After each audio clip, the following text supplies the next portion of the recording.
evening, ladies and gentlemen, and welcome to round 3 of the AROC Racing League's single-seater championship for 2025. It is great to be back. Apologies for the late start to qualifying. We're trying to get the engine audio to be coming through properly on your end, which, as you can see, hasn't quite been my most fruitful endeavour. However, I will hope to get that sorted for at least some point this evening, so you can hear some lovely race cars going around this circuit. I think we might just have that coming back in now, actually. But here we are at Zandvoort then. Just call it to go in qualifying. We're on board at the moment with Andrew Brammer. Yeah, as I say, just 2 minutes left on the clock, and he's heading through one of my favourite parts of this track, the run down through turn 8 and turn 9. The elevation changes here are so breathtaking. They offer a real challenge for the drivers, but it's also very satisfying when you absolutely nail the track. It's almost like a roller coaster ride, really. It reminds me of Portimao or a few other circuits as well, where the undulations are just so beautifully flowing. It might not offer the best in terms of overtaking opportunity in a wider, faster car, for example, a Formula 1 car, but it's one of those tracks that's a bit of a quali special, really. It's just a beautiful track to nail in qualifying. Certainly some parts of the track will exercise those tyres quite nicely here. Well demonstrated, actually, by Andrew Brammer, who's heading through now through turn 13 and turn 14, the final part of the lap, which can push that front left tyre to its limit. Of course, this is a clockwise circuit, so it's going to be that front left that is the most stressed. Also, another point to watch out is the likes of turn 9, turn 10, relatively high speed as well. That's going to exercise those front tyres nicely. At the moment then, in this session, it's Alan Matthews who currently leads with a 1:35.349. Very close to him, though, is Andrew Whitehead. I believe it's our first time that we've seen Andrew back on our screens in the single-seater running, at least, and it is great to see him back at 1:35.352, so only 0.03 of a second behind Alan Matthews here in this session so far. And Willie Gliss, of course, also in the 35.5 region there, so we've got a three-way battle at the front end of the field for this race session, or sorry, this qualifying session before we head into race 1, so it's going to be a good one, I suspect. And I'm very much looking forward to it. We're on board at the moment with Andrew Brammer once again as he's heading through the aforementioned turn 8 and turn 9, running through to turn 10 complex there, which is the effective back straight on this circuit. If we were in a Formula 1 car, we'd be deploying the DRS at the moment, opening that rear wing to try and push as much in terms of speed as possible. We are going to go on board, though, with Andrew Whitehead. He is coming towards the end of his lap, so we'll stay on board with him as he does so. Down the straight, then the start-finish straight. He crosses the line. Does he improve? No, he doesn't. It is an outlap. That's why he doesn't improve. It's an outlap. The timer hits 0 then, and the first of our drivers to cross the line will be Willie Gliss. He's in the pits, can't do any more, so it's third place at the moment for him. Paul Millman then P5, and then we have, about to say, Reeve Taylor running in P8. Of course, I'm running last. I'm not on track. So then, a few more coming across line. That is Alan Matthews, a 1:35.349. He doesn't improve on his best. So what can his nearest rivals do? Well, in P6 at the moment, it is Steve Knight coming around the final couple of corners now. The steep 45-degree banking. Before we run back onto the start-finish straight, is he going to abandon the lap? No, he will carry on. Does he improve at any point on the lap so far? He doesn't quite improve enough. Maybe towards the end of the lap, there might be something to be had. There wasn't, unfortunately, that time around. But up next, then, it will be Jack Hobson, who's heading down towards turn 11 in just a moment. The tight chicane coming up next. 50-meter braking zone. They're late on the brakes for this corner. A slight puff of smoke from the lock-up, pushing out a bit too wide through turn 12. Unfortunately, Jack Hodgson, that could have cost him quite a lot on this lap. We'll see, though, if he can claw anything back as he heads around the final couple of corners. Not quite sure, though. We'll just have to see. He might want to bail out of this one. He's looking like he's hugging the wall, the inside wall there pretty tightly. He is going to carry on. Let's see what he can do with this final sector as he comes to cross the line. And on the medium tyre, I should add, Jack Hobson, a 1:39.02 improve upon. And that was an outlap by the looks of things, so I think he will be able to continue on. Will Jack Hobson? But here is Andrew Whitehead, comes across the line. He does not improve, unfortunately, for him. It's a 1:36.2 there. So that's Andrew Whitehead remaining in P2 for the time being, and that looks to be most of our grid, at least, with Alan Matthews on original, but looking very secure pole there. Andrew Whitehead Will Inglis, Andrew Brammer, Paul Millen, Steve Knight, and then we have Jack Hodson, the last driver to be coming across the line here, heading through turn 8. We're going to stay on board with him as he comes home to bring an end to this qualifying session. All the pressure then rides upon Jack Hodson. All of the eyes of the world really are on him at this point. Our only driver out on track. If he's watching along, I hope he isn't. I'm completely putting him off at the moment. You've got better things to be doing than watching Jack. You've got to be driving here as we head through turn 10 here, back onto the throttle. That 1.4 multi-air engine being pushed to its absolute limit in these cars as we head now into turn 11. Turn 12, the right had a bit of a lock up here previously, and it compromised him running through turn 12 on the exit, pushed out a bit too wide. He goes as wide as he very much dares there. I just about think the outside of the rear left wheel was still within the white lines as he runs through the final couple of corners. Nearly finds himself on the infield there, so the front end gripping up more than he expected as he gets, well, he should already be on the throttle. It's an improvement through the first couple of sectors. Will he improve to make amends for his end to the previous lap? He does improve. It's P6 in the end, a 137.8 on the mediums there for Jack Hodson. So an interesting strategy in terms of tyres. Let's see how it shapes up in the race, which is starting very shortly. We'll catch you in just a moment.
And here we are, ladies and gentlemen, on the grid, ready for race one here at Zandvoort. Only 10 seconds to go until lights out. It's Alan Matthews and Andrew Whitehead on the front row, Will Inglis, Andrew Brammer on the second, Paul Millman, Jack Hodson on the third, and then Steve Knight all on his lonesome at the back row there. No presence from Matt Daly this evening, so maybe a chance to dent his championship advantage as we have 6 red lights on the gantry and we are away for race one here at Zandvoort. It's a good launch for everyone there, really. As we see Alan Matthews very cheeky on the squeezing.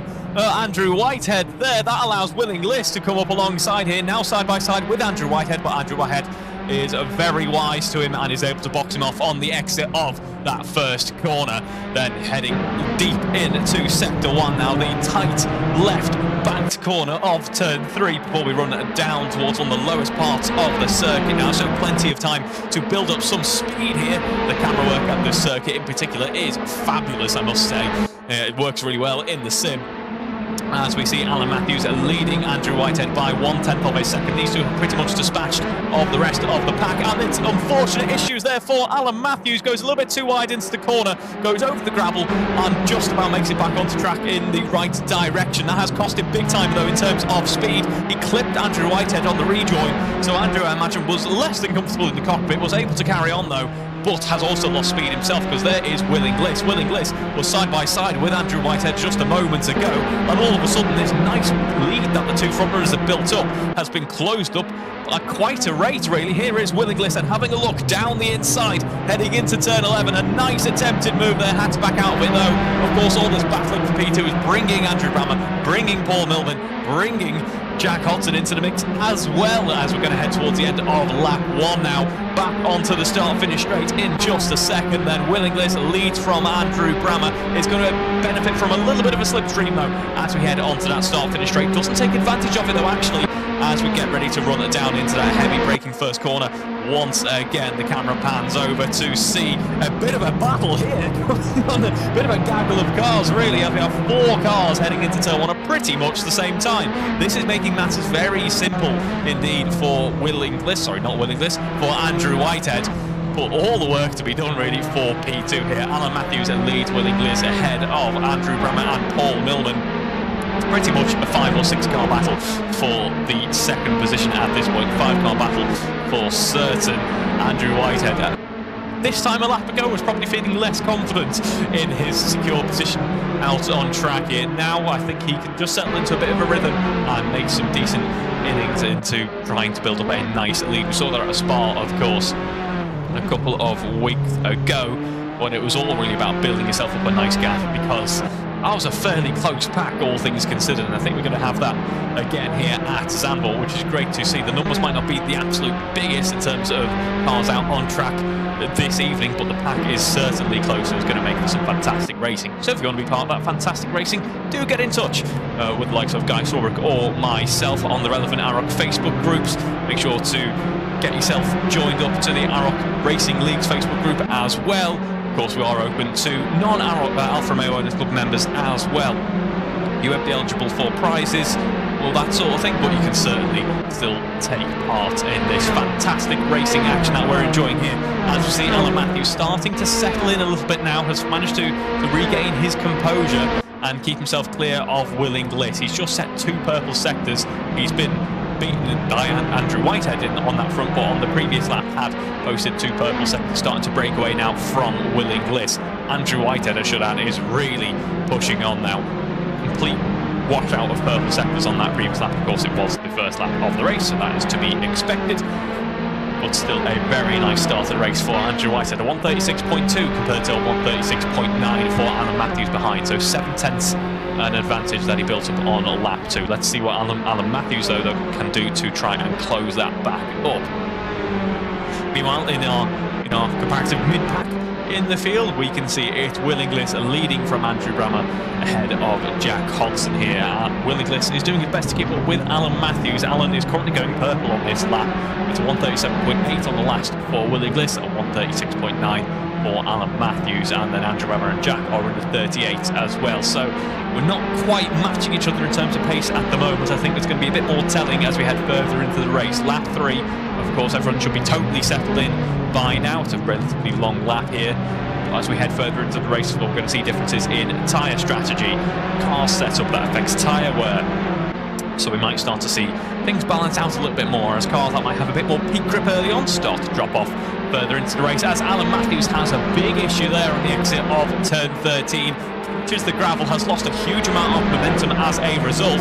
He's able to continue on, is down in P3, potentially under threat from Andrew Brammer, but he's very much focused on Willing Bliss out in front, benefiting from that slipstream, then goes for the inside. He's too far back to make anything stick. He's going to have to try and get some magic done on the exit of turn 1, but there we see the indicator behind him. It is Andrew Brammer hunting him down, having a look at the inside there. It'd be very brave of him to get the move done. Can he get it done into turn 3 instead? I don't think he can just yet. It's going to be all based on the exit here, because this exit can set you up quite nicely for an overtake towards what is considered turn 6 and the run through turn 7, the start of sector 2. You can get an overtake done there if you're feeling particularly brave, so we'll see if Andrew Brammer is able to pull that one off. He isn't quite able to just yet, but now Alan Matthews very much no longer focused on trying to catch up to Andrew Whitehead, now just focused on trying to keep the spot on the podium all of a sudden. What a change in fortunes it's been for Alan so far in this race. Going a little bit deep, potentially into turn 8 here. Can he keep himself just clear of Andrew Brammer? I think he can, but let's not forget, here is Andrew Brammer. there's also Jack Cotton and Paul Millman as well. This is a very close battle, folks. And anything can happen. A half a second advantage here or there, a slightly messy corner or two, and we're going to see someone running in P6 all of a sudden fighting for a podium. This is great stuff out on track so far, and I'm pleased to report we're only a few minutes into the racing. Here we see that is Andrew Rammer defending with all of his might against Jack Hodson as we head into turn 13. A great run of speed for all these drivers. As a matter of fact, Andrew Whitehead is being able to just clear off, but other than that, the second position down to 6th covered by 3 seconds. That is very good going indeed.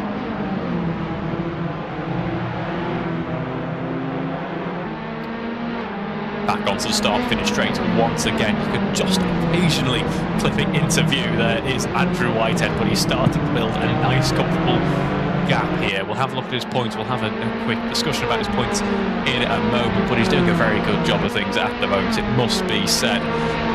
Still early days in the championship. Anything could happen in terms of points. He can certainly try and claw it back, although it must be said that Matt Daly has done an almighty effort at the very start of this season, so already built himself up a massive points gap, pretty much doubled what everyone else is seeing in terms of points already. As I said, though, certainly early days. Let's have a look at Andrew Whitehead, actually. It's looking cool, calm and composed, really, at the front end of the field. 4 laps into this race, of course, and no major worries for him, really, at this point. So we see him now heading around turn 12 there. 5 seconds clear, as I say. Now, what you may notice that occasionally the manual camera control isn't quite going as planned. That is because Windows 10, I am running Windows 10, I'm running the server version of Windows 10, which should be, stable, reliable, slightly feature light, but, plenty of support, should be a good one. Been running it for a little while now. Has decided that what I should see constantly is a volume bar and multimedia controls for watching some random YouTube video from about 3 days ago. And I'd completely forgotten to restart my PC for tonight, and it's just remaining there now. So I currently can't control what's going on in terms of P1 and P3, so I actually might see if I can potentially drag it around. This is very professional. Much professionalism is occurring here. There we go. So you're going to have to deal with a slightly dodgy angle on the tower there, but at least now I can control the camera once again.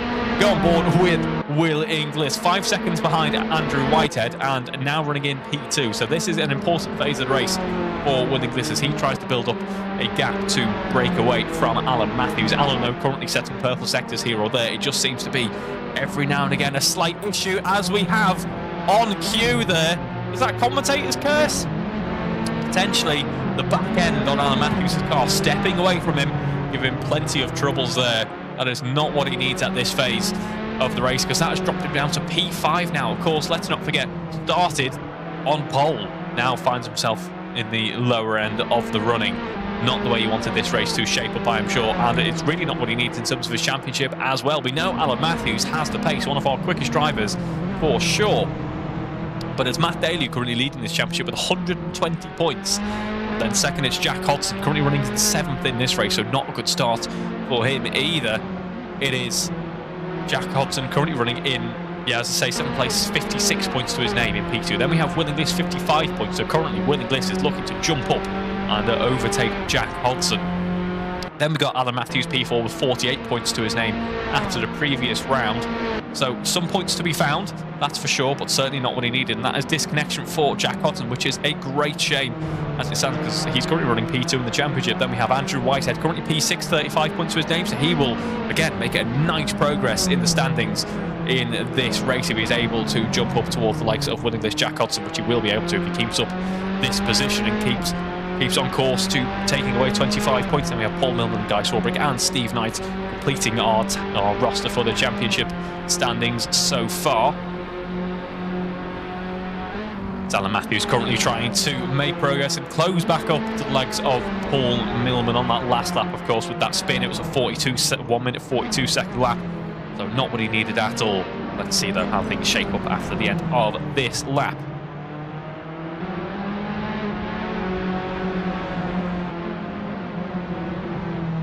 And we are getting confirmation, actually, that Jack Hodson unfortunately suffered a VR headset failure. It looks like his VR headset just gave up the ghost halfway through his running, which is a great shame. But now we have a few of our competitors as late on the brakes goes Alan Matthews and into the gravel. Just a bit too brave on the brakes, unfortunately. I think the car not wanting to slow down. Good to see Jack has been able to rejoin. But yet that was a VR headset issue that has caused him to have to drop out of the session, rejoin, get back underway, which is great to see. It means he'll have the reverse grid race and, as it stands at the moment, should also take away some points from this round as well. So not all is lost, that's for certain. But yeah, a very unfortunate issue there. Just goes to show in the world of sim racing, you do have these spanners in the works, just like the world of rear racing. You can't have, or at least very rare to have a proper mechanical issue, but you do get some technical issues just the same there. So there is that unpredictability. You never know what is going to happen. I have seen a few issues with VR headsets, it must be said, in Assetto Corsa. Let's not forget our wonderful Assetto Corsa, which is now slowly being replaced by Assetto Corsa Evo, as that is in very early release. Assetto Corsa has done us all very well, based on a game engine or a simulator engine from the mid-2000s, and then updated in 2014, and then has just continued on ever since then. We've had 11 years of full release service from Assetto Corsa, so I think it's done us very well indeed. And perhaps VR, certainly a good product nonetheless, and it is very immersive. That is that must be said, but it can have its issues. I think we might just be seeing that every now and again. So unfortunately for the likes of Jack Hodson, that's just the trade-off. It immerses you fully, but you can have these issues, as I say. I, for one, I've never quite jumped into the world of VR, although it's certainly very cool. I've always preferred to have a nice Fanatec in front of me, a lovely ultra-wide or high refresh rate screen, and I'm a bit old school like that, I suppose. But then again, could you imagine me trying to commentate in VR? I'm already enough of a mess as it is, really, just in the normal world. Imagine me in virtual reality. I suppose it could be anything. Ooh, the possibilities that would unlock. Either way, moving on before... Oh, that is terrible for Alan Matthews there. Another issue. He's in pointing the wrong direction. His front wing pretty much annihilated now. He is able to rejoin. He's got no cars coming up behind him at any point soon. Or at least, no, he's stuck in the gravel now. He will have Steve Knight behind him. He can get back underway, but there will be a decent closing speed on that. He is going to get back underway, but unfortunately for Alan Matthews, hopefully Steve Knight will see him. This race just goes from bad to worse. Really back onto the start-finish straight. Steve Knight will be hunting him down, but it looks to be that he's back up to speed. And yeah, P5 is going to be a pretty much best-case scenario at this point for Alan Matthews, which is a great shame. We know just how much pace he has. Hopefully he'll be able to show that in the reverse grid race coming up in about 15 minutes' time. We go back on board then with Andrew Whitehead. Not too much to report, really, from the Andrew Whitehead front. He had some challenges on lap 1 and heading into lap 2, and has then just been able to settle into a rhythm and is running very nicely indeed. 8 laps into this race, got a 6-second lead against Will Inglis, who Will Inglis is doing a nice turn of pace at the moment, and he's looking quite comfortable. In fact, goes purple sector. At this point of the race, we would expect to see still some life left in the tyres. The fuel load is getting nice and low though, so car's lighter, car's a bit faster. The tyres have still got just enough life left in them, and the drivers might be a bit more confident. They can push on a bit more. We should expect to see some decently fast laps coming around about now before they begin to tail off again.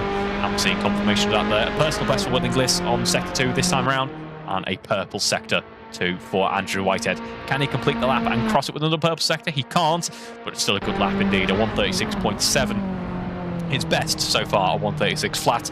Will Inglis very close behind him, must be said, a 136.8, and his best lap, a 136.3. And then we have Andrew Brammer also in the 36s for his best lap, 37.3 on that previous lap. So, Andrew Whitehead, rather, will be feeling quite comfortable out in front there. Can't rest completely easy just yet, because Will Inglis very much in the mix here. 6 seconds separate them at the moment, but Will Inglis is matching him in terms of pace. We've still got 10 minutes of this race to go. Anything can happen during that time. We're going to have at least 6 more laps of this race. We could still see an issue happen out in front, or Will Inglis is able to just find a bit of extra pace. So we'll see what Will Inglis is able to challenge Andrew Whitehead with as we head into the final stages of this race.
Currently on the 10th lap of this race, and Andrew Whitehead just controlling the pack even more. On that last lap, Willingless 137.0. Andrew Whitehead now into the 30s. Sorry, still in the 36s. Has that half second advantage. I should add Alan Matthews still also in the 36s. Let's not forget he's got no front wing and will have absolutely demolished his tyres, all spinning, running onto the gravel, that sort of thing. So his tyres will be not the most even sets of tyres, and also will have had some rapid heat cycling as well as some tread degradation, really.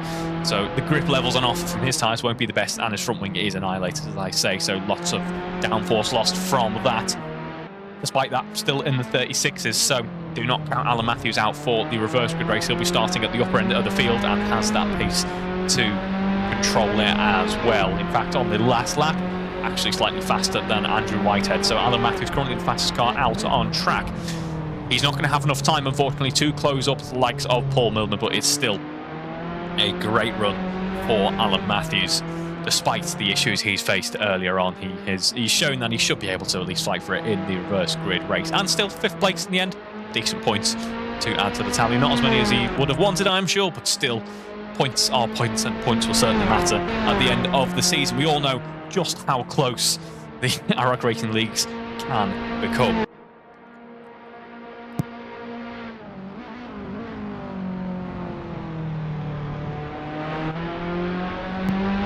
And we'll repeat this towards the end of the broadcast. I should add that bit of housekeeping to do, bit of organisation.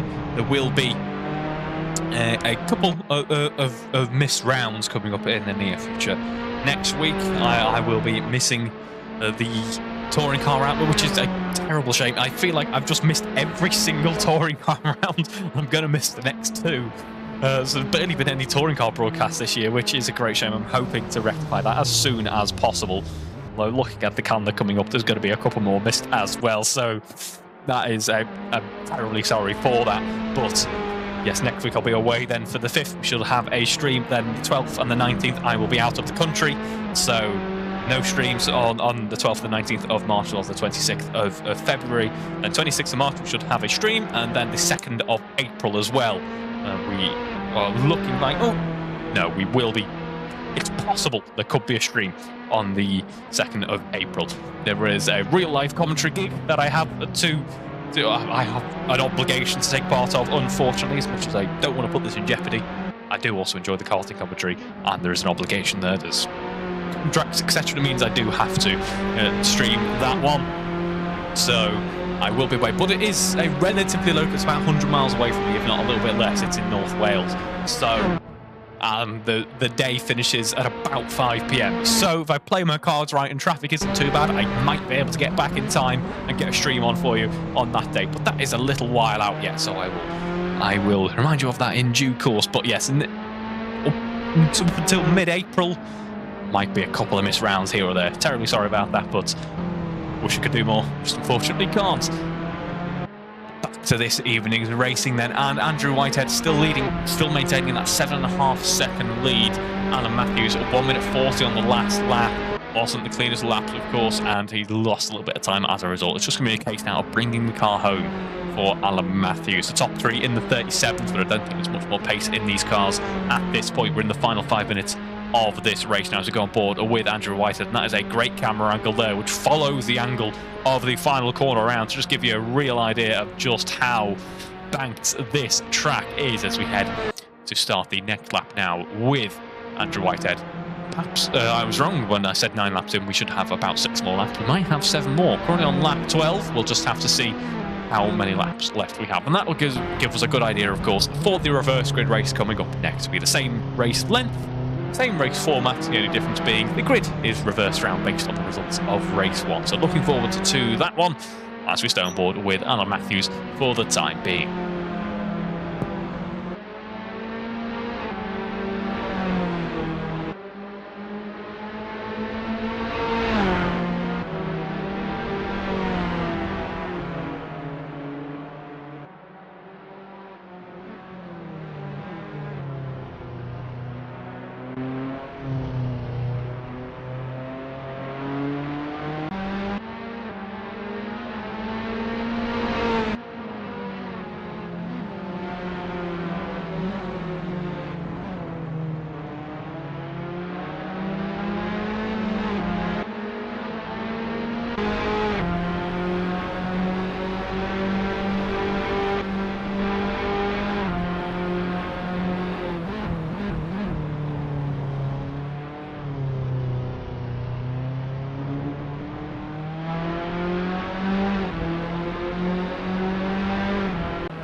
And a big off there for Jack Hodson. Unfortunately, that was running through turn 9 where it all went wrong for him.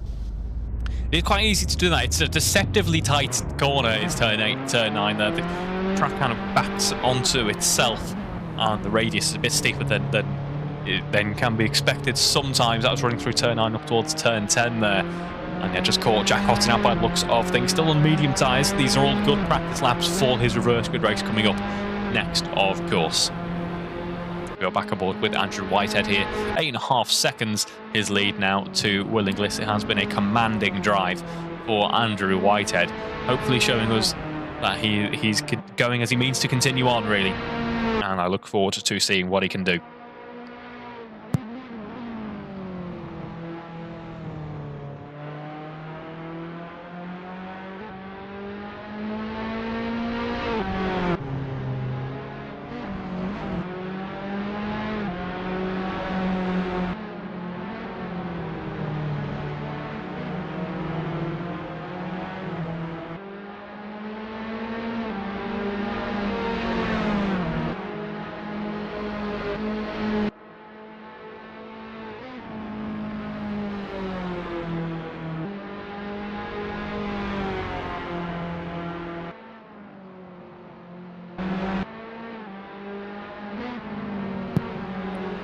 Can see behind Will Inglis there is Andrew Brammer. They've been matching each other in terms of pace for a little while now. Andrew Brammer at 138.1 the last lap, Will Inglis 138 flat. That will update in just a moment, so we'll see how they compare. But potential late race threat from Andrew Brammer here, so that is something for Will Inglis to watch out for. Will Inglis was in the 38 on that last lap, Andrew Brammer in the 37s, so closing up the gap, Andrew Brammer.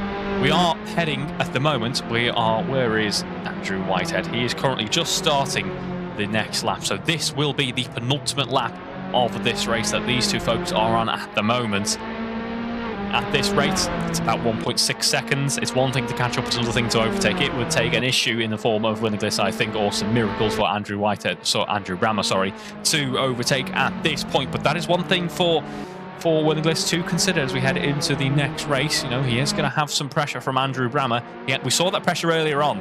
Debated ever so slightly, but it clearly hadn't completely gone away.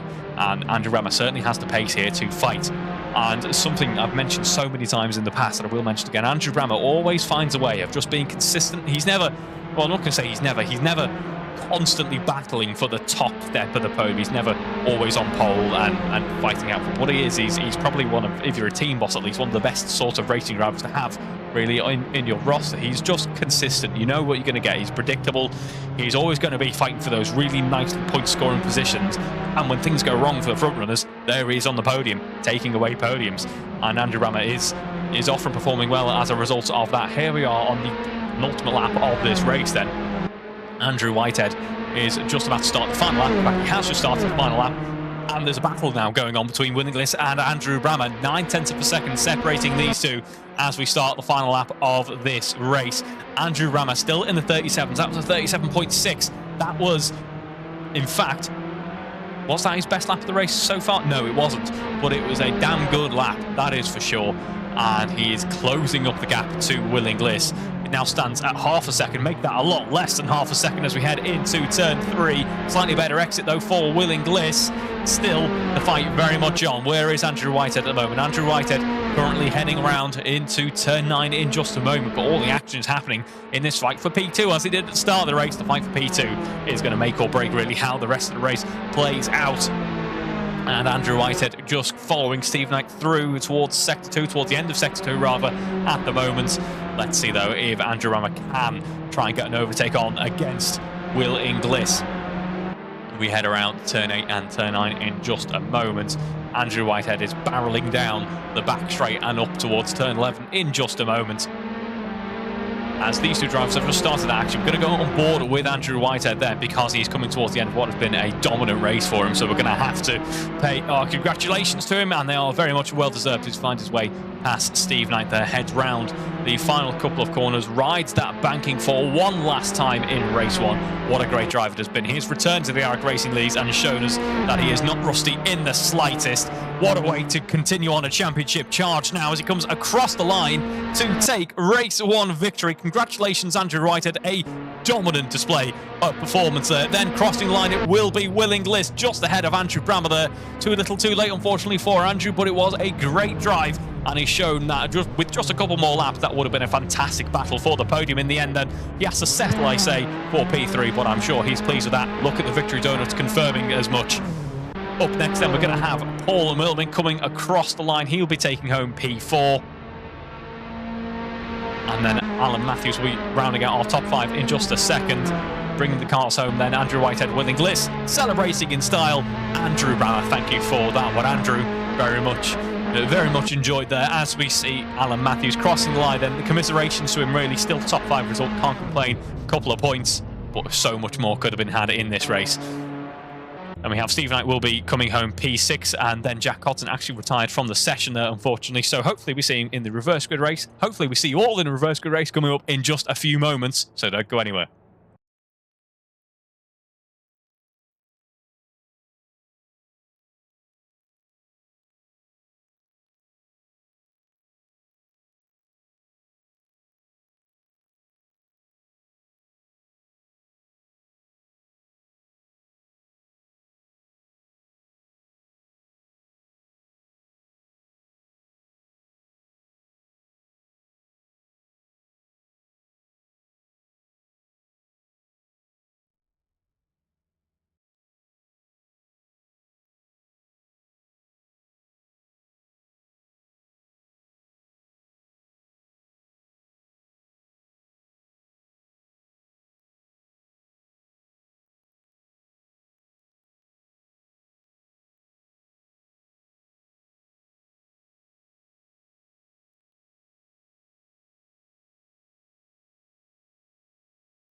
Welcome back, folks. It is race 2 time here. Reverse grid race action is commencing at the Zandvoort circuit for round 3 of this championship. 20 seconds to go until light out. It's it's Steve Knight, Alan Matthews on the front row, Paul Millman, Andrew Brammer on the second, Will Inglis and Andrew Whitehead on the third, with Jack Hodson rounding out our 7-car field for race 2, the reverse grid race. The revs begin to rise as the drivers get ready to launch away.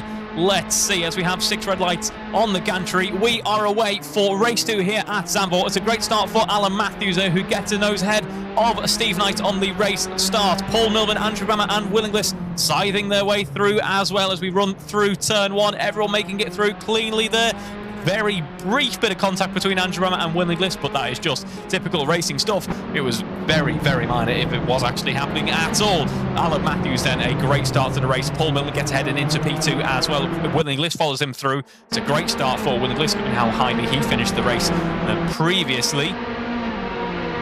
So a nice, comfortable getaway for everyone in this reverse grid race. Paul Millman, though, feeling the pressure from Alan Matthews. Alan Matthews, still in the lead of this race. Someone's had enough. That is Andrew Whitehead, our race 1 victor and protagonist for race 2, really, given how strongly he performed.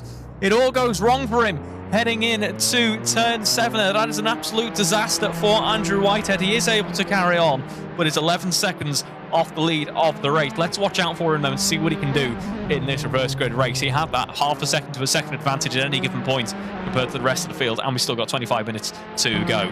Alan Matthews then leading from Will Inglis, ahead of Paul Millman, Andrew Brammer and Steve Knight, who's just got ahead of Jack Hodson. Jack Hodson having a big issue here, back into the pits. I wonder if it's another VR headset issue, something like that has caused him to retire from the session. I think that's confirmation of that. That is a terrible shame for Jack Hodson. Had some decent pace, second in the championship heading into this round, of course. Now finds himself DNFing from both races. What a shame for Jack there. Will Inglis, meanwhile, running in P2, has some pressure from Paul Millman as we head into that first corner. Paul Millman having a look down the inside. Nothing he can do. He has to back out of it there. But I imagine Paul's going to have another attempt at some point or another. And let's not forget, what were we talking about in race 1? The battle between Will Inglis and Andrew Brammer. Andrew Brammer is very much there. And Andrew Brammer, I am sure, is going to learn. In fact, has learned from race 1, knows exactly how his rival works, knows how he ticks, knows where he can maybe get a bit of an advantage and try and close that gap up. He's got Paul Millman to negotiate first, though, and then he can set his sights on Will Inglis, who's currently running in P2. A bit of a reverse in fortunes then for a few drivers. Will Inglis not being one of them. He remains in P2, just as he did in race 1. But Alan Matthews was currently, by this point, was right about P3, P4, but was not far off being down in P6. Now finds himself in P1, and the man in P1, Andrew Whitehead, now finds himself down in P6. Closing up on the likes of Steve Knight at the moment is Andrew, but still has his work cut out for him. I just think the reverse grid race clearly wasn't enough of a challenge for him, so he felt like having a bit more of an interesting go of things for race 2. It was purely intentional. I'll give you that excuse, Andrew. As we head down towards the end of the second lap of this race so far, Alan Matthews leads by 2 seconds as we see Andrew Brammer and Paul Millman looking very close together out on track. Andrew now gets ahead of Paul Millman on the exit of turn 12, the run down to turn 13, if you will, as we head back onto the start-finish straight now. Now we get to see just how things are shaping up in terms of setup, really, because there is a slight setup where drivers are free to change the setup as they please, so differences in downforce will mean differences in drag, differences in top speed. Paul Millman's car seems particularly eager down the straight, it must be said. He did also benefit, though, from that slipstream. Of course, the car in front punches a hole through the air that allows the car behind to have less drag and can accelerate quicker and potentially reach a higher top speed. Paul Millman was clearly enjoying the benefits of that effect there and was closing up quite nicely, so he may have a quick car in a straight line. That could be to the detriment of cornering performance. So Andrew may be able to make progress into through sector 1 and sector 2. I think that is what we're seeing here. We might see Paul closing back up at the end of the lap. Should make for some great action, though, as it all becomes about when do you poise your overtake, when do you get ready to make a move. You have to be strategic and you have to think very carefully about when you're going to get those overtakes done if you've got an advantage at one part of the lap but you don't at the other. Do you try and use your advantage to close up time, or do you think, actually, let's just try and let's just have a bit of a battle now. Let's use up that advantage and potentially suffer the consequences at another point in the lap. Either way, someone who's certainly enjoying an advantage right now is Alan Matthews, something we didn't see in race 1, of course. 2 purple sectors at the moment, as we are currently on the 3rd lap of the race, and it is a great lap as well. As I say, he's currently predicted a 1:36 flat, which would be one of the fastest laps we've seen all race weekend if he's able to complete that. So let's see as he comes across the line here. It is a 1:36.2. Wasn't quite a 1:35, but still a great lap nonetheless. 3 seconds clear of winning list at this point. Paul Milman a little bit further back this time around, and it is just as we saw in race 1, winning list versus Andrew Brammer coming up next. So let's see how it shapes up. In terms of pace at the moment, winning list 1:37.5 on the last lap, Andrew Brammer 1:37.3. Both have the best lap, in fact, of 1:37.3. Andrew Brammer completed that on the previous lap. So Andrew Brammer is trying to close up that gap to winning list at the moment. Let's see if he's able to do so.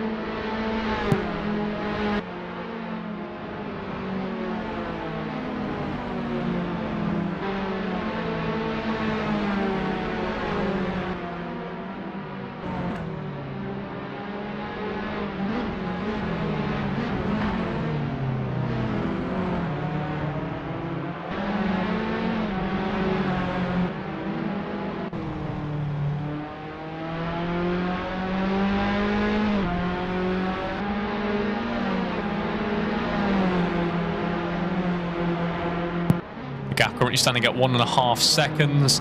Personal best through sector 1 for winning list and Andrew Brammer. Paul Milman making 2 personal best sectors actually on that lap, but the man who's really impressing on this lap, it must be said, is Andrew Whitehead, clear of Steve Knight now and trying to close up to Paul Milman, putting in a mighty good effort of it as well. Purple sector 1, personal best sector 2. Let's see what he can do in sector 3. That last lap of 1:36.4, his best lap of the race so far. So this will be a very telling lap, I think, as Alan Matthews sets a new fastest lap of the race in a lower 1:36.2.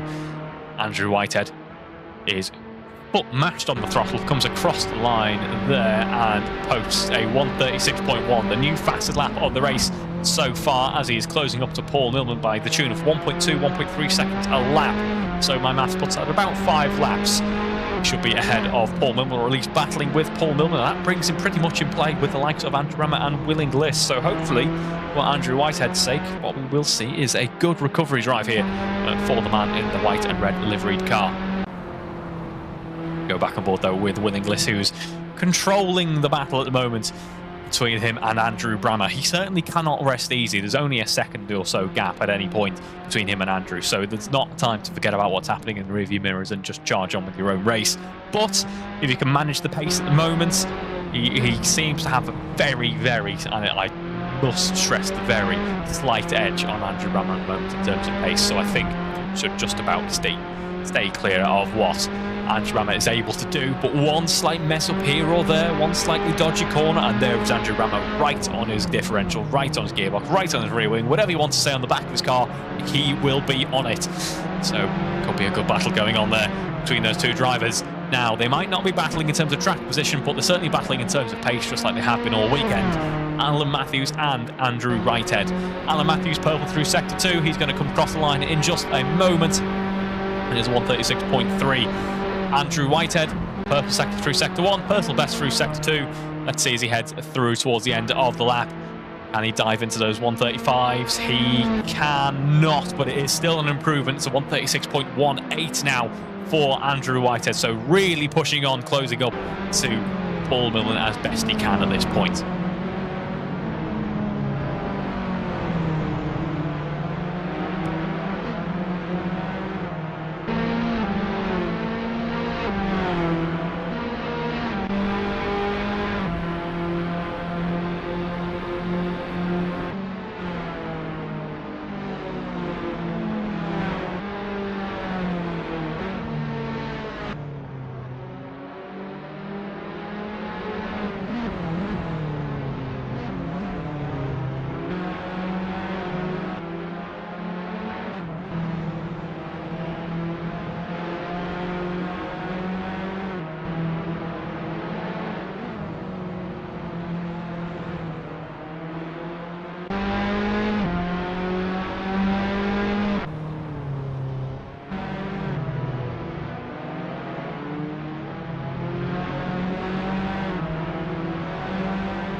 Will Inglis controlling this battle nicely now then on that last lap. They matched each other in terms of time, but I suspect the turns will...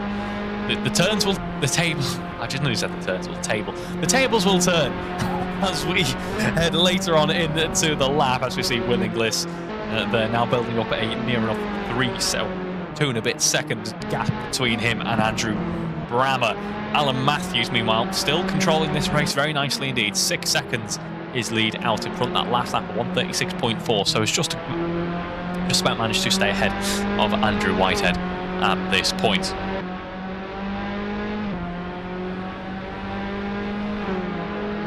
Running down the back straight then, running through turn 11, the right-hander. As we see some lap traffic to negotiate now for... sorry, no, not some lap traffic to negotiate for Andrew Whitehead. This is traffic he needs to fight with. I've just got so used to seeing him in the front running in race 1. That's a bit of a surprise to see him slightly further down. Just goes to show, with such a close pack on such a technical circuit, one slight misstep really in anything, like we saw running through turn 7 for Andrew Whitehead. He runs off into the gravel. That compromises his entire race, no matter how much pace he has. And it is very good pace. 1:36 is matching the leader. He just can't close up because the mid-pack and the rest of the pack are so competitive. He's been really punished for one small mistake that cost him for the rest of the sprint race. It is great stuff to see just how competitive running is.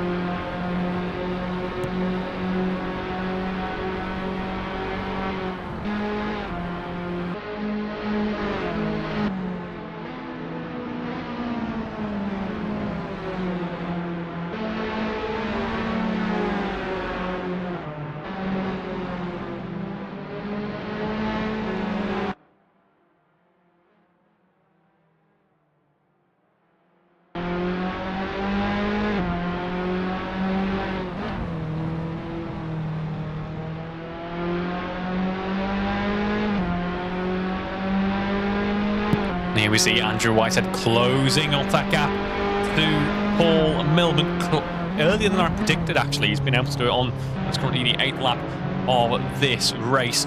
8 tenths, make it 9 tenths of a second, separating the two drivers at the moment. In terms of their pace at the moment, it's 1:36.5 for Andrew Whitehead on the last lap, 1:37.2 for Paul Millman on the last lap, which is actually his fastest lap of the race so far. So he's going to be closing up now is Andrew Whitehead, getting closer to that slipstream effect as well. We could be seeing a move running into the first corner. There in the foreground, or sorry, in the background rather, is Andrew Brammer and Will Inglis. Paul Millman breaking that slipstream effect by trying to dart across the circuit. Andrew Whitehead follows him though, so very much wise to his actions is Andrew. Cleaner run through turn 1 though, closes right up nearly enough alongside, actually potentially doesn't want to be there. Running through turn 3, he's going to try and go the long way around, going up the banking. Crosses over, in fact, as Paul Millman goes on the defensive on exit. And here we see, seeing a very slight gap on the right-hand side of the course, is Andrew Whitehead. He goes for it. He tries to take a nose and makes Paul Millman very much aware of his presence. This is great stuff between the two drivers. The white and red liveried car of Andrew Whitehead, the purple traditional livery of Paul Millman, has just about kept Andrew at bay for the time being. But what can he do with the pace delta that we're seeing here? The last lap at 36.8 for Andrew, a 37.8 for Paul. We're going to head around towards the back straight once again. This is brilliant stuff for these two drivers as we now run down towards turn 11 in just a moment. Still 10 minutes of this race to go, so anything can happen yet. And Paul Millman is going to have his work out for him to keep Andrew Whitehead behind at this point, because he has the inside line, does Andrew, but he has to go a little bit cautiously into the right turn there, turn 11, because Paul Millman, late on the brakes from the outside, able to keep the nose out in front, keeps ahead of Andrew Whitehead running through turn 13. Now, great stuff from the purple and blue liveried car there around the 45-degree banked final corner of this circuit. And there we see once again Paul Millman up to his tricks of breaking that slipstream. At which point does Andrew Whitehead go, forget about that, I'm going to take the inside line. It's around about now as he goes late on the brakes, the car squirming around because the balance was upset by just how heavily he had to stamp on those brakes. But now we see Andrew Whitehead up into P4. Fantastic stuff from the race 1 victor there as he tries to continue on his championship charge. Up into P4 for Andrew Whitehead. Well played, though, by Paul Mullen, it must be said. That was fantastic stuff. It takes two to tango. They both tangoed very well indeed there in that battle for P4.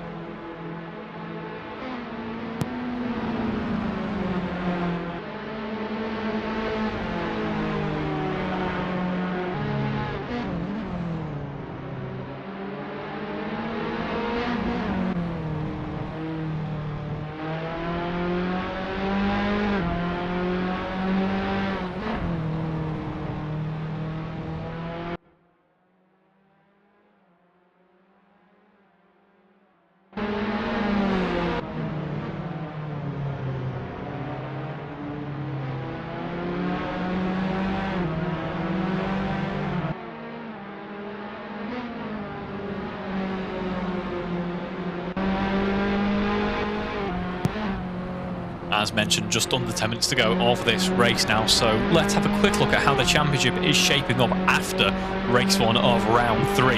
Matt Daly, of course, despite his absence, certainly still leading this championship with 120 points to his name. Up until this evening, he had won every single race so far this championship. Then we have Will Inglis on 73 points at the moment, so he'll be extending his position at P2 at the moment, so looking good at the moment. Andrew Whitehead currently in P3 in the championship, of course, 65 points to his name. Not quite where he would have wanted to have been, but currently ahead of Jack Hodson, and P3 still a good position to be in. Jack Hodson then P4 at the moment. He'll be losing some points, unfortunately, with his issues he's experienced this evening. And we have Andrew Brammer P5 matching Jack on points, 62 points to his name at the moment, so once again he'll be overtaking Jack, getting closer, and as it stands, actually overtaking Andrew Whitehead in terms of points. So it's looking very interesting indeed for P3 in the championship, standing back to P2 because Will's not that much further ahead. Then we have Alan Matthews in P6, 58 points to his name. Paul Millman, 46 points to his name. Then we have Steve Knight and Guy Swarbrick, 14 and 10 points respectively. So the championship looking very interesting indeed at this point. At this point of the year, at least a quarter of the way into the races, we will have what was previously, I believe that is now Mugello, coming up in a fortnight's time. And then, of course, we'll have the rounds that I will miss. So there'll be Qatar that I'll miss, but should be back on course for... Actually, no, sorry, won't be back on course for Australia. I'll be missing Australia as well, unfortunately, I think. Yes, that seems to be correct in my head. I can't even remember, so I don't know how I expect you poor ladies and gentlemen watching home to as well. I do apologise for what I put you through.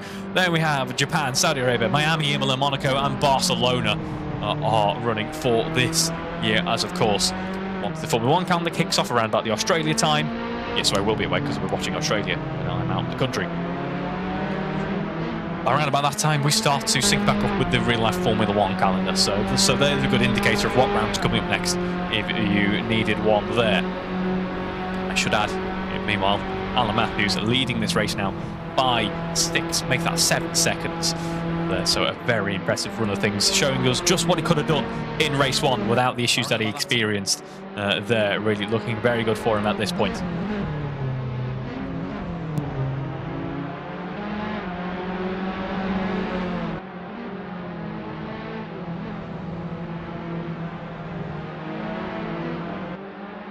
We have actually had confirmation from Jack Hodson as to what happened in race 2. It wasn't a VR headset crash, it was just a crash for Jack Hodson, unfortunately there. He actually phased through the floor, which reminds me of about 3 years ago in the GTA 7, in the 1750 GTAs at Alton Park. But the highlight of my AROC commentary career, which I'll never ever beat, really, when cars started phasing through the floor. That happened, unfortunately, for Jack Hodson this time out, so an unfortunate end to his race weekend. Let's see if he can make amends for it in a fortnight's time, the single seater running, and of course he's around for the touring car action next week as well, which unfortunately I won't be. At least I think I won't be. I've forgotten now. I've completely forgotten what rounds I'm here or not for. No, I won't be here next week. I won't be here next week. There we go. So please do watch along the AROC Racing Leagues. Do take part. Watch along as well if you're not taking part, because you get to watch me attempt to commentate while just generally having a breakdown. It seems to be the usual Wednesday night occurrences. It's good fun. I blame it all on the stress of Project Twin Air, which I'll try and wedge into the magazine in some way, shape or form at some point. But for those of you who are familiar with my activities as Mito Registrar, or one of the Mito Registrars, no mention of it on the podcast, which has just gone out because it wasn't happening when the podcast was recorded. But very quickly, I found myself the custodian of an abandoned 67 plate 2017 Mito Twin Air, which is very low mileage, one owner from new, and just unfortunately ended up parked up through very unfortunate circumstances, which there are no reason to make light of. We'll delve into that later on. But as a result, I've now tasked myself with a restoration of this car. It's quite stressful. If anyone knows how to take apart the body module on an Alfa Romeo Mito, that is being unresponsive and refusing to talk to multi-ECU scan, multi-ECU scan, do let me know, because that's currently the stumbling block in making it start at the moment. Anyway, racing action here. Will Inglis currently running in P2, Andrew Rammer in P3. 1.3 seconds separates the two drivers. Andrew Rammer getting closer, though, to Will Inglis in terms of pace at the moment. We saw them build up a bit of a delta in terms of what they were able to lap, but they have closed that up now. So we'll see if Andrew Rammer, once again, just as he did in race 1, has anything up his sleeve towards the end of race 2. Now, that could be just drive fatigue, potentially. Maybe Andrew can go further into the races. Could also be the likes of tyre degradation. It could just be the case that tyres are shaping up to be a bit better. That could be down to tyres, could be down to driving style, could be down to setup as well. Different pressures, different suspension alignments. Anything could contribute to that, really, as Andrew Whitehead has had a potential issue. No, he hasn't. Just a bit of a timing error there, I am pleased to report. But yes, that could, as I say, the differences in tyre life potentially could be a reason as to why we see Andrew performing a bit better later on into the race. If we are seeing that, we'll see over the next few minutes. There aren't many minutes to go in this race.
Gap standing at about 1.2 seconds. It is closing up at certain points between Will Inglis and Andrew Rammer, but Will Inglis managing this gap quite well at the moment. On the last lap, Andrew Rammer closing up by 0.3 of a second. As we see, Alan Matthews pretty much in no man's land at this point. He leads by 9 seconds. We will be coming on to the penultimate lap with him in just a moment. So another 16-lap race here, which stands to reason, of course. We've all been lapping at the same time, and it's the same race duration. So 16 laps to be had here at Zandvoort. Closing up once again, there is Andrew Rammer in the one of my favourite, again, I mentioned it so many times, favourite liveries, out on track against the blue and yellow liveried car there of Will Inglis. He dives back onto the start-finish straight now. About a second, probably not too much slipstream to be had in these cars, really. In the likes of Formula 1, where you've got even more drag, they're more efficient aerodynamically, but there's more drag because there's simply so much downforce, and the higher speeds as well contribute to how much drag you experience. These cars aren't quite at that level. They have got as much complex aero, they haven't got quite as much speed in play, really, so the slipstream effect isn't quite as strong, whereas a Formula 1 car can experience it for at least a second, if not more. These probably more like half a second to 7/10 is your maximum, really, that you're going to get a notable slipstream effect from. Maybe up to a second you'll get a slight effect, but one that can boost you towards the turn 1 braking zone and set you up for an overtake, a little bit less likely at that. at that range, or at that delta between two cars. Just like we saw with Alan Matthews, actually, I should add. Andrew Whitehead, despite his position out on track, is closing up to Andrew Brammer and Withers, don't get me wrong, so I think a bit more race distance than he could have been back on the podium. Still setting purple sectors is Andrew Whitehead, just as we saw with Alan Matthews 1 race ago. Still holds the fastest lap of this race, in fact, with that 36.188 that we saw a little while back. And Andrew posting another purple sector. Hasn't quite matched that in Sector 2, we'll see what he can do towards the end of the lap. Sector 2 are deceptively short in terms of time, at least, sector on this lap. Sector 1 is fairly long. You got the end of course, you got half of the start-finish straight. You've then got the run through turn 3, which is one of the slower sections, and then you head into Sector 2. Sector 2 is all high-speed stuff, including the back straight, as we see Alan Matthews now starting the final lap of this race. So Sector 2 is quite short, and then Sector 3 has got a slower section, but then it's bookended by some very fast running. So that is kind of middling in terms of how long it takes to complete. But speaking of how long things take to complete, we are coming to the end of this race. Will Inglis at the moment is still under pressure from Andrew Brammer. We're still on board with him, as once again we're going to finish the race by being on board with these two drivers who found themselves battling in the exact same position once again. So let's see if Andrew Brammer has anything up his sleeve this time around. But at one point, though, we are going to have to jump on board with Alan Matthews to celebrate what has been a clearly decisive race lead, a decisive race victory on the cards here for Alan Matthews. A great drive he's enjoyed in race 2, very much making amends and making up for race 1. And I'm pleased to report no commentators curse this time out, as well as we had in race 1. We are nice and clear of it this time around, as we see Andrew Brammer just dropping off as we head through Sector 2 there. We are going to jump on board with Alan Matthews as he heads into Sector 3 for one last time in this race. Navigates turn 12 with ease, doesn't need to push it at all really at this point. You just need to keep that nose clean and bring the car home, as he predicted a 1:37.2 to round off what has been a great race for him in race 2, making